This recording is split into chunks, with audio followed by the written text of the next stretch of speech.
It all started with a single moment that spiraled out of control.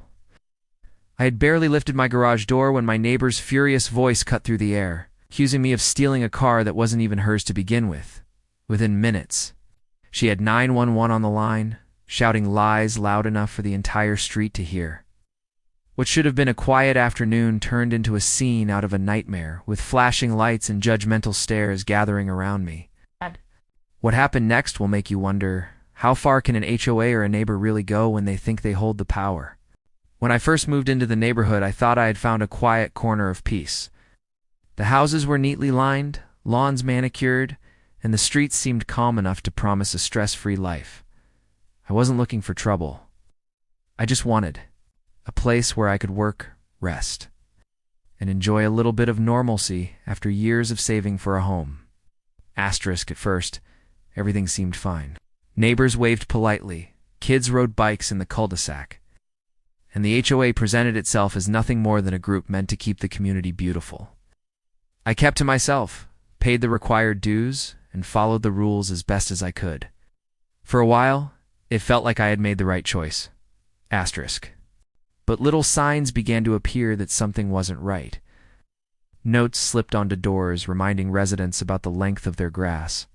Complaints whispered about how someone parked slightly over the sidewalk. Petty warnings disguised as friendly reminders from people who seemed to watch every move. Asterisk, I brushed it off, telling myself not to read too much into it. After all, every neighborhood has its quirks. But behind the smiles and polite greetings, there was an edge in the air. It felt like someone was waiting for me to slip up, to break some unspoken rule. Asterisk, and then it happened. The smallest, most ordinary action, something I never thought twice about, would become the spark that lit a fire I couldn't put out. At first I tried to tell myself it was nothing, misunderstanding, a neighbor being nosy.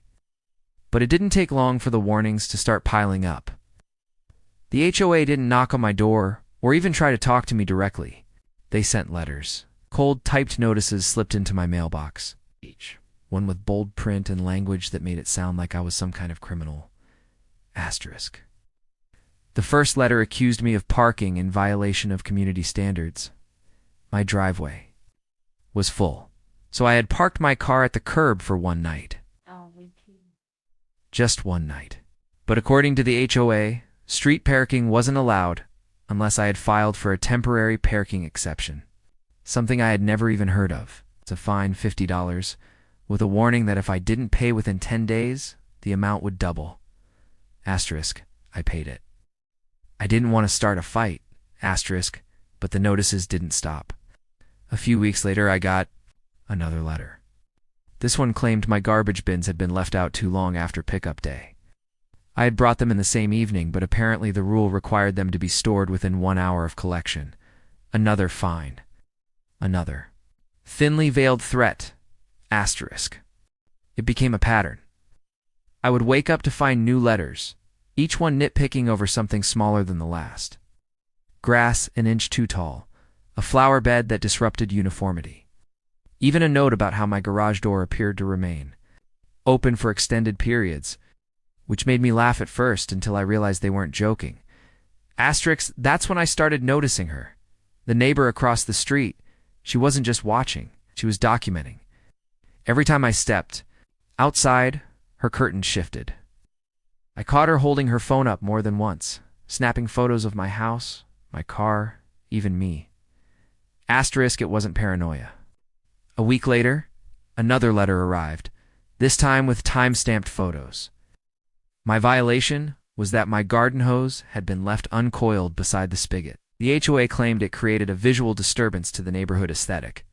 And there, printed in black and white, was the photo my neighbor had taken, proof that she had turned herself into the HOA's personal spy? Asterisk.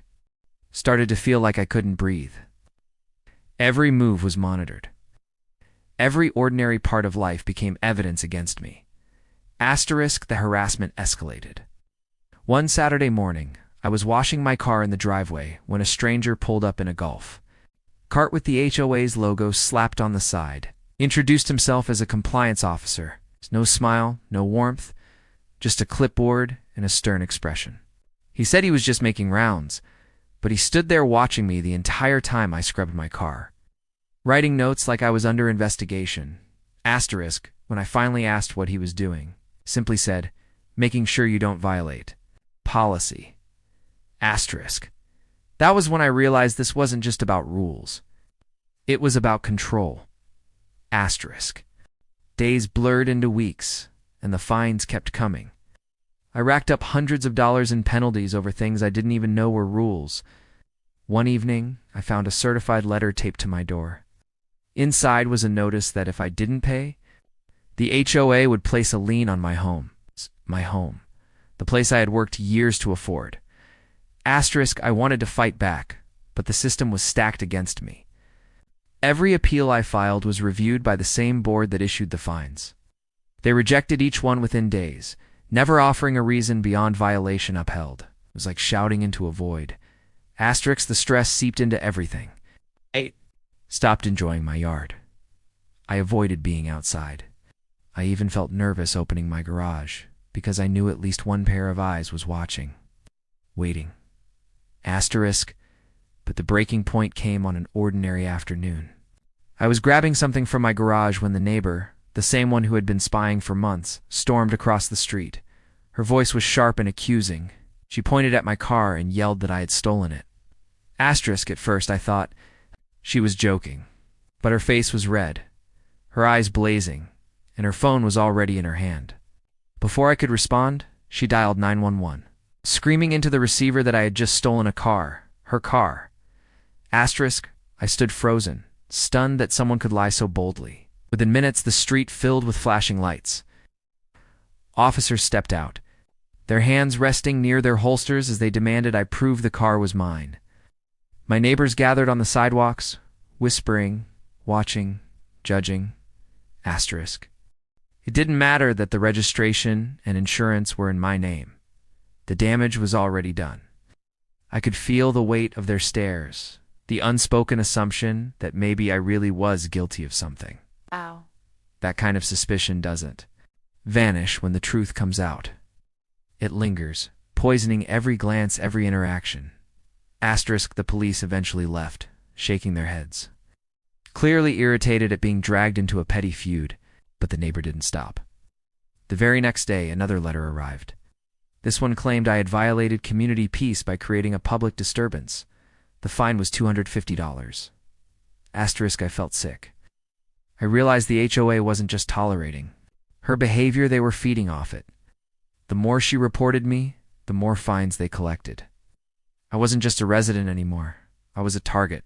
Asterisk, and the worst part, I knew this wasn't over. This was only the beginning of a battle that was about to get much darker, much messier, and far more personal. The weeks after the false 911 call felt like living in a cage. Every step I took seemed to set off another accusation, another fine, another attempt to break me down. But what the HOA didn't know was that I had started keeping my own records. Every letter, every fine, every photo, every interaction with the police. I had built a binder thick enough to make a lawyer raise an eyebrow.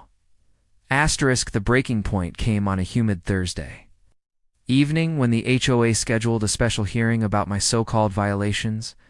The notice said my failure to comply had escalated matters to the point where further legal action, including foreclosure, was under consideration. Foreclosure. Over parking, grass height, and a garden hose? Asterisk, I walked into that clubhouse with my stomach in knots, but I wasn't empty-handed. The room was packed with board members, a handful of smug neighbors, and, of course, the woman who had turned my life into a battlefield. She sat in the front row, arms crossed, eyes gleaming with the confidence of someone who thought the verdict had already been written. Asterisk. The board chair cleared his throat and launched into a speech about community values and collective responsibility. He listed each violation as though they were criminal charges, reading them off one by one. The audience whispered and shook their heads, feeding off the theater of it. Asterisk. Then it was my turn. They gave me 5 minutes to respond. I didn't waste a second. I pulled out my binder, set it on the table, and flipped it open. Inside were copies of every letter, time-stamped photos proving compliance, and even statements from neighbors who had quietly confessed they'd been harassed in the same way. I played an audio recording of my accuser yelling in the street the day she called 911, her voice breaking through the room like a knife. Gasps rippled through the crowd. The smug look on her face vanished. I wasn't finished. I held up the official police report that documented her false accusation. The officers had written that the claim was unsubstantiated and appeared motivated by a personal dispute. I watched the board members shift uncomfortably in their seats as the weight of their complicity became clear. Asterisk. Then I dropped the final card. A letter from an attorney. It stated, in plain terms, that if the HOA continued to fine me unfairly, harass me,